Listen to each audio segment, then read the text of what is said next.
Vamos orar. Querido Pai, te agradecemos pela Tua palavra, te agradecemos pela oportunidade, Deus, de estar nesse momento na Tua presença. Nos guia, nos dirige, abre nosso entendimento, que Teu Santo Espírito possa falar com cada um de nós nessa noite. Amém. Irmãos, não é fácil estar aqui. Êxodo 20, segundo a Bíblia Almeida Revista e Atualizada, que a gente leu agora, nos diz: respondeu Moisés ao povo, não temais, Deus veio para vos provar e para que o seu temor esteja diante de vós, a fim de que não pequeis. Na NVI, a nova versão internacional, fala um pouquinho diferente. Moisés disse ao povo: não tenham medo. Deus veio prová-los para que o temor de Deus esteja em vocês e os livre de pecar. E na nova Almeida atualizada, fala: Moisés respondeu ao povo: não tenham medo. Deus veio para pô-los à prova, para que o temor dele esteja diante de vocês e para que vocês não pequem.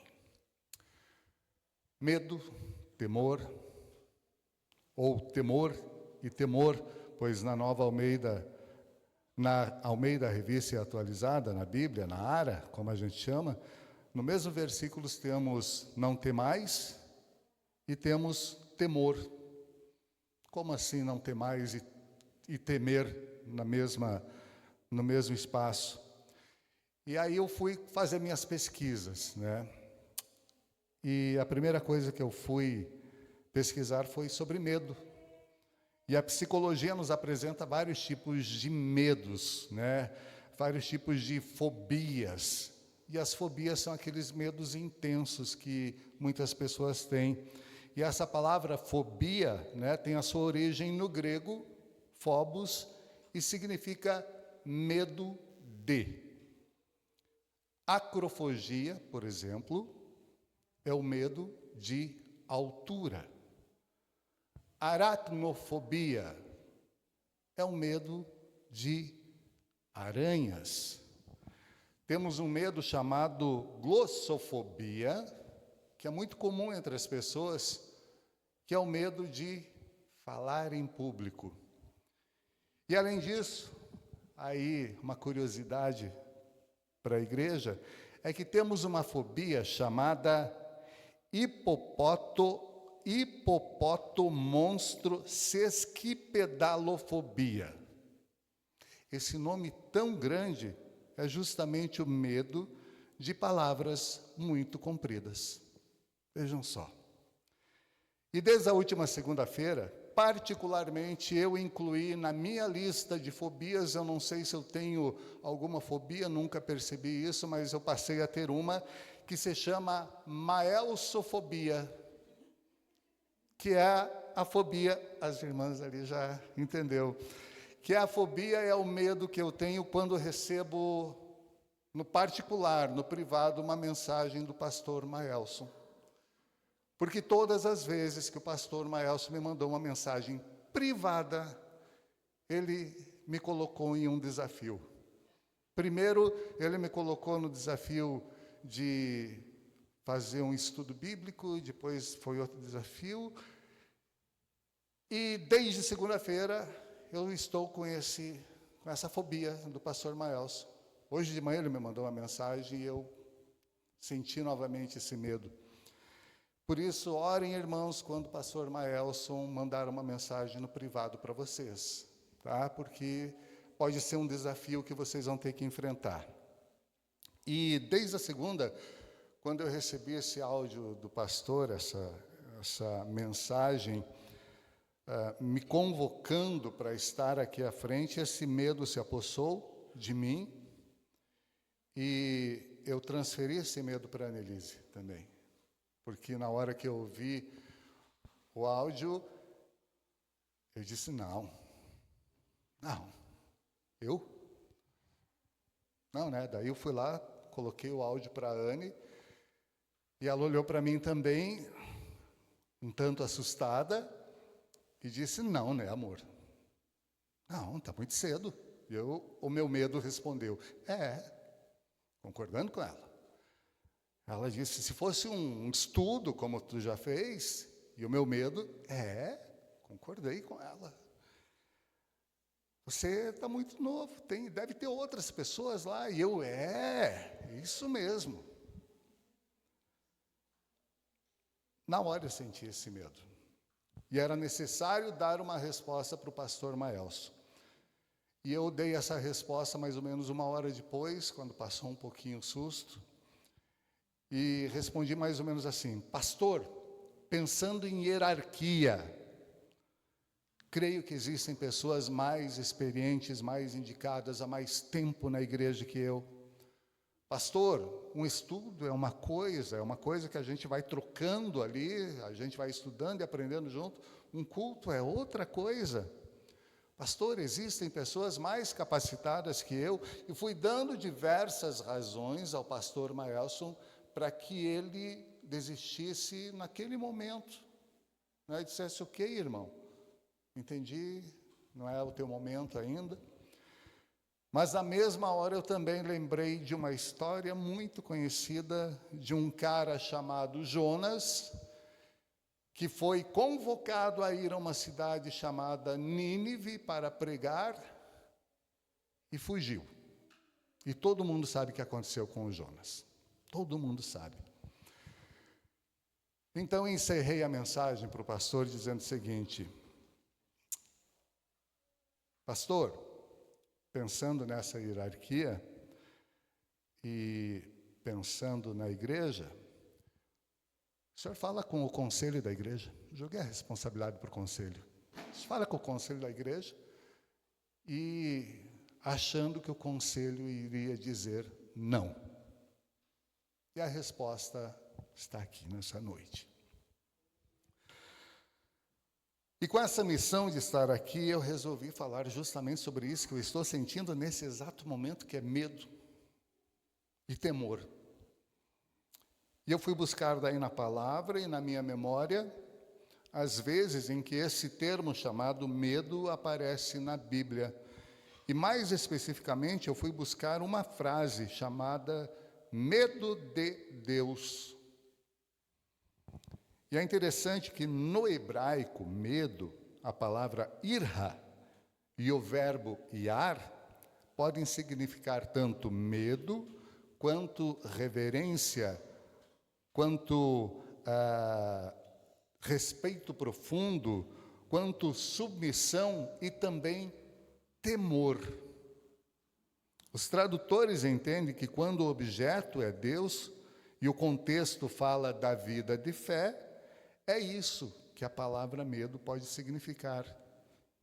Reverência, respeito profundo, submissão, temor e não o medo em si. Então, para explicarmos Êxodo 20, temos que entender o contexto de toda essa história. O que é relatado lá em Êxodo 20? É o capítulo em que Deus entrega a Moisés as tábuas da lei contendo os 10 mandamentos. Irmãos, Deus havia descido ao Monte Sinai e diz a Bíblia que o povo viu os trovões e relâmpagos, ouviu as trombetas, viu o monte fumegando. E lá no versículo 18, um pouquinho antes do 20, está escrito, e vendo isso, retirou-se e pôs-se de longe. Tanto que o povo disse a Moisés, fala você com a gente. Se nós escutarmos Deus, a gente vai morrer. Medo. Medo daquele que lá no versículo 2 do mesmo capítulo fala para a gente, eu sou o Senhor teu Deus, que te tirei da terra do Egito, da casa da servidão. Porque entendam, meus queridos, uma coisa é conhecer Deus pelos seus milagres. outra coisa completamente diferente é estar diante da sua santidade. Até aquele momento, Israel havia visto Deus agir. Viram as pragas no Egito, viram o mar se abrir, viram Faraó ser derrotado, comeram o maná, beberam água que saiu da rocha, caminhavam seguindo uma coluna de nuvem durante o dia e uma coluna de fogo durante a noite. Ou seja, eles conheciam o Deus que fazia milagres. Mas agora era diferente.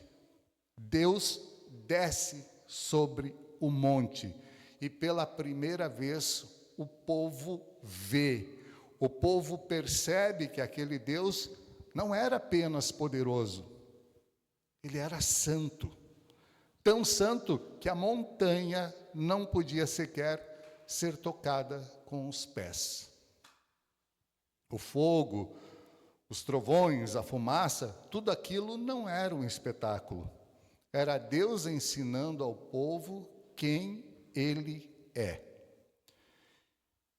E é aí que muitas vezes a gente erra, porque a gente gosta dos milagres de Deus, a gente gosta das bênçãos de Deus, é muito gostoso as provisões que Deus nos dá, mas a gente esquece que diante da gente temos um Deus santo.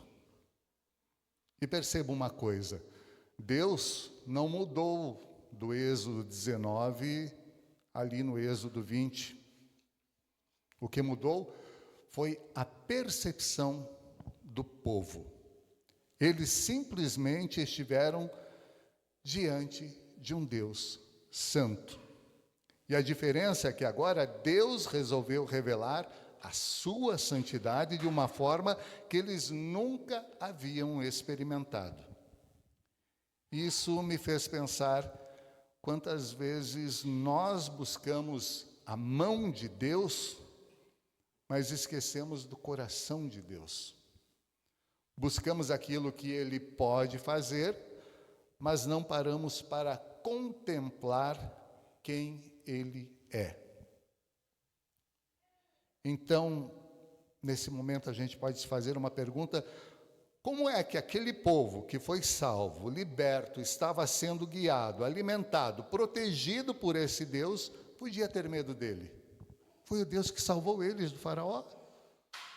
É quem estava dando o pão, a água, proteção, porque eles ainda confundiam medo com temor.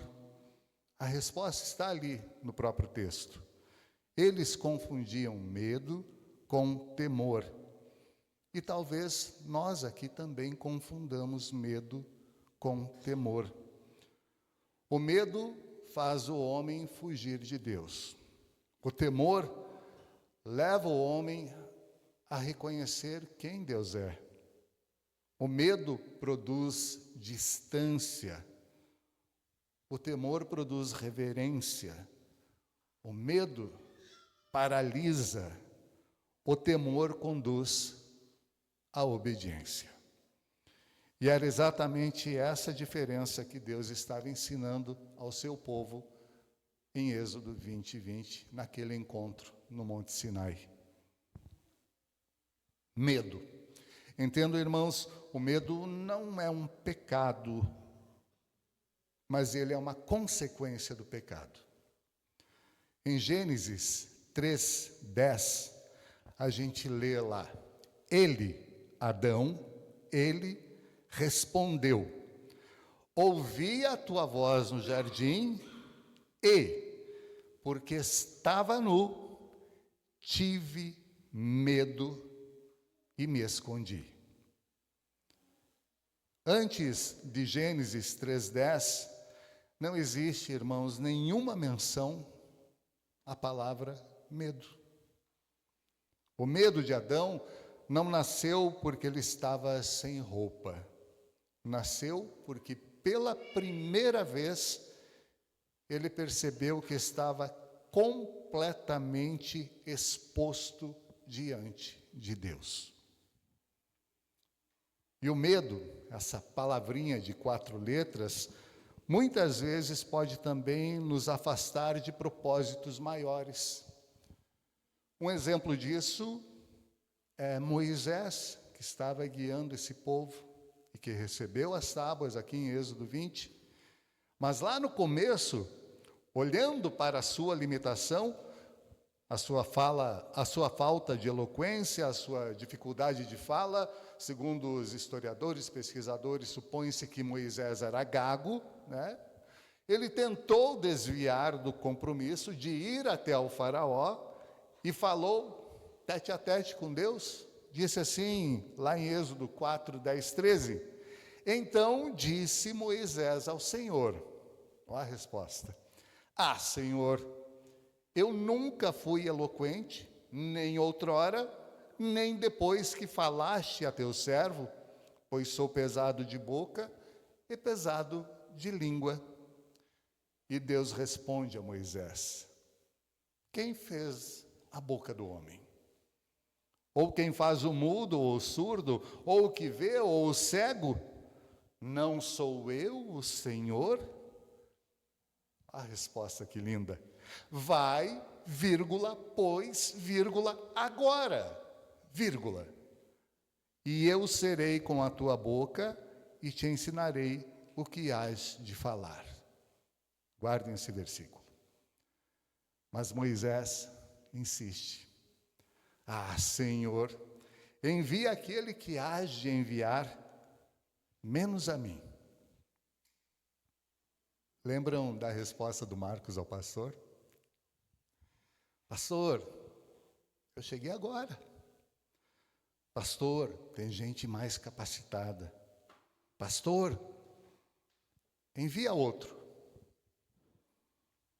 Medo. O medo nos afeta tanto que em alguns momentos ele tem a capacidade de se espalhar. É como se fosse um mofo.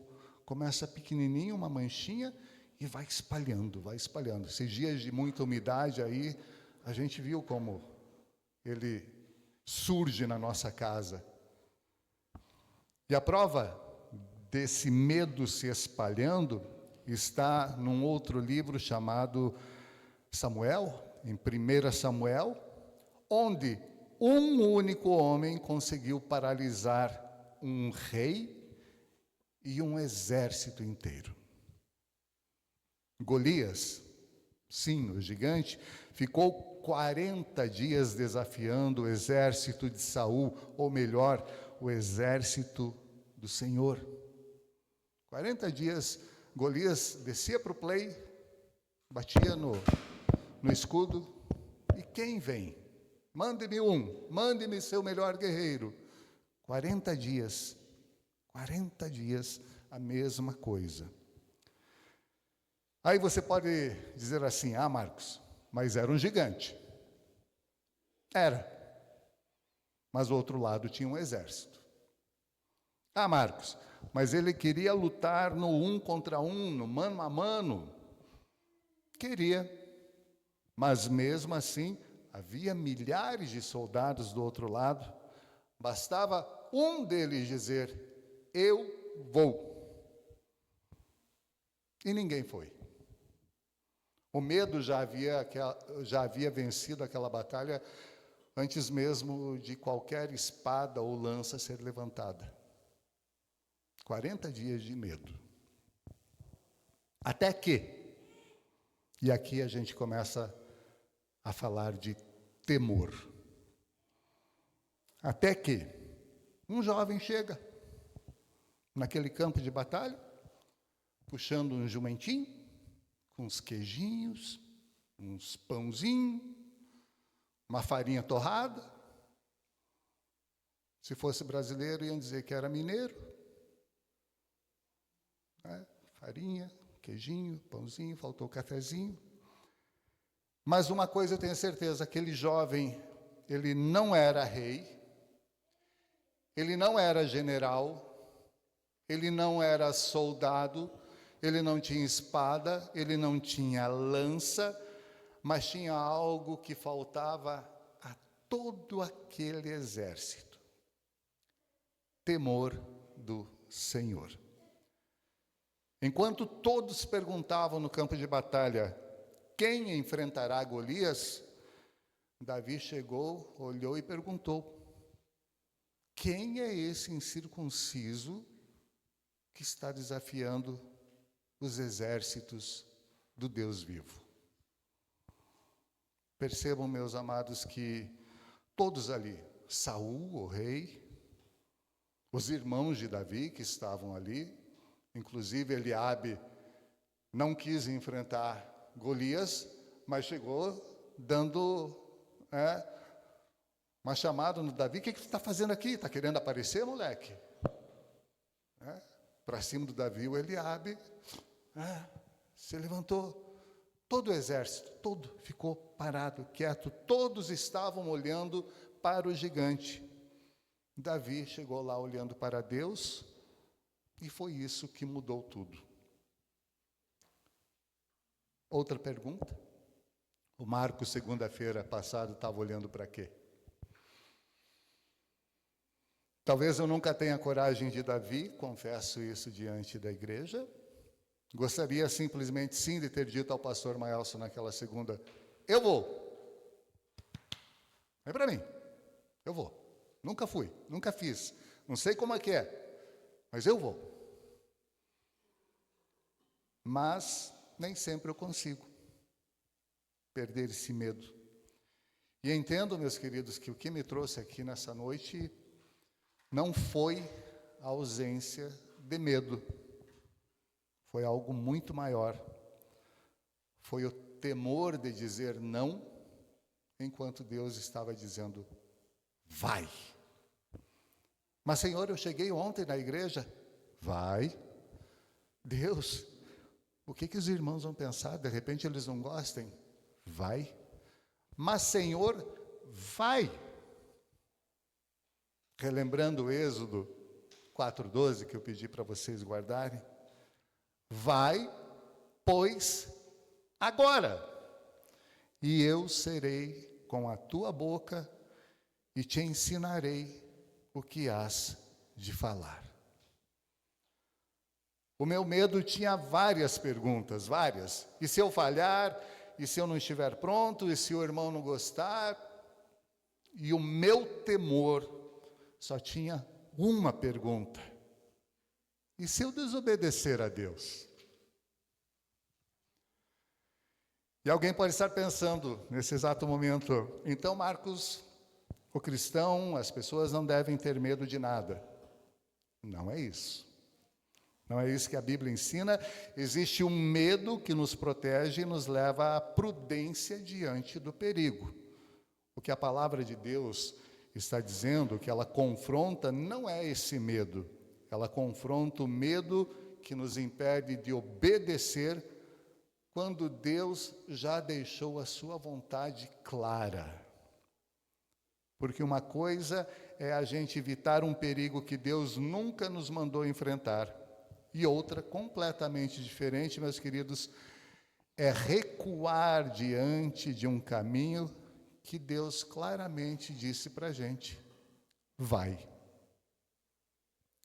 E é justamente aqui que Êxodo 20:20 começa a fazer ainda mais sentido. Porque o Deus que diz a Moisés: não tenham medo, para que o temor de Deus esteja em vocês. Olha só que legal.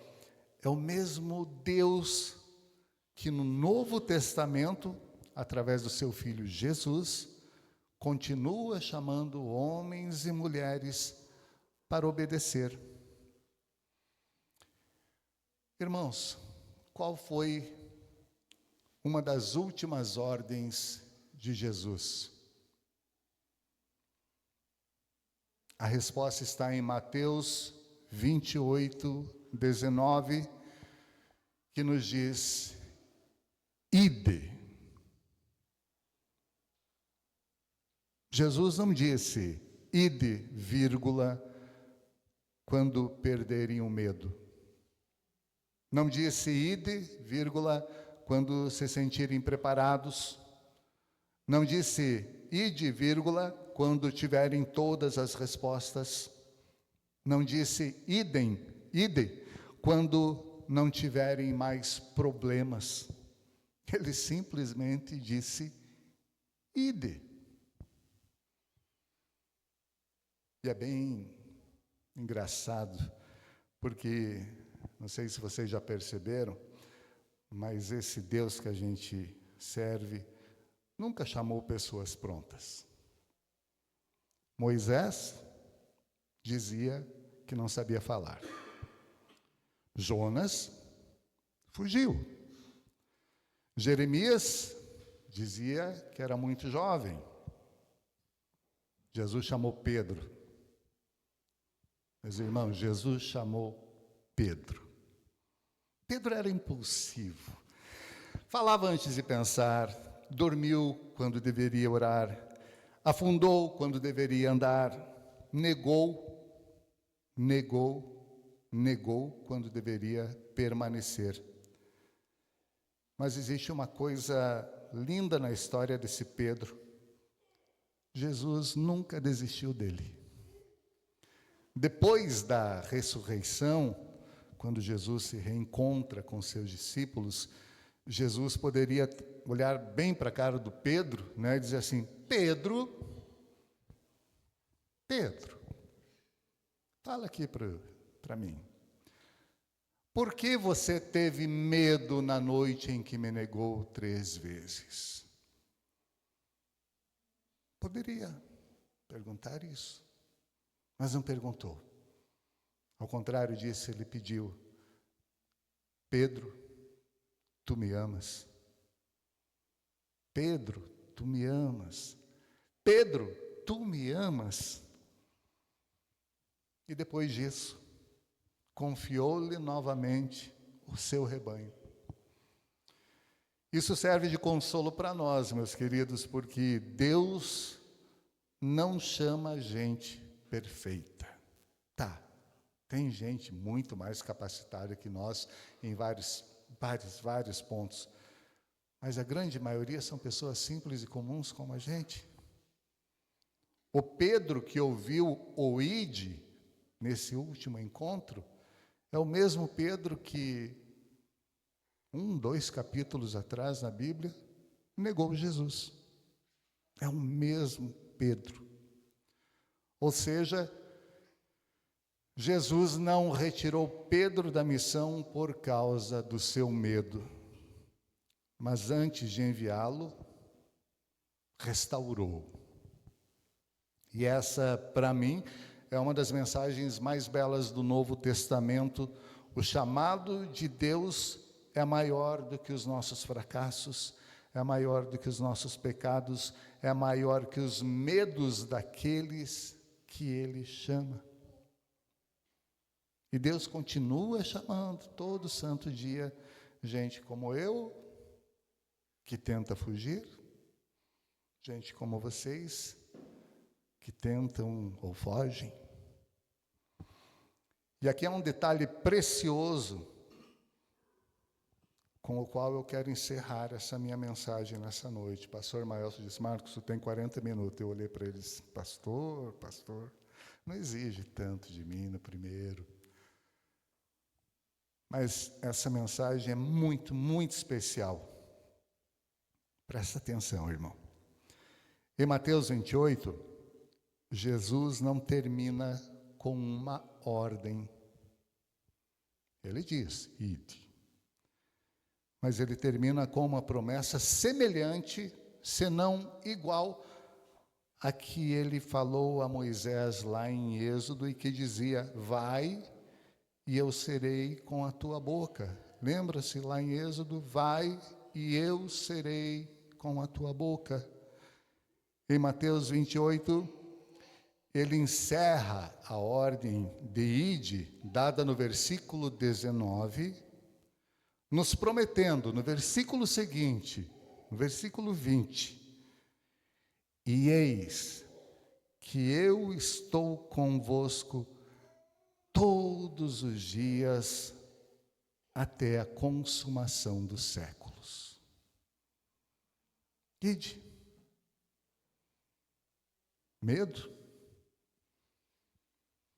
A gente vai ter. E se existe essa lição que eu possa dar, se me permitem, para encerrar, podendo dar uma lição para vocês, é que, o medo tentará nos impedir de ir. 2, o temor do Senhor nos levará a obedecer. E 3, que a presença de Cristo nos sustentará em todo o caminho. Amém? Meu irmão, por favor.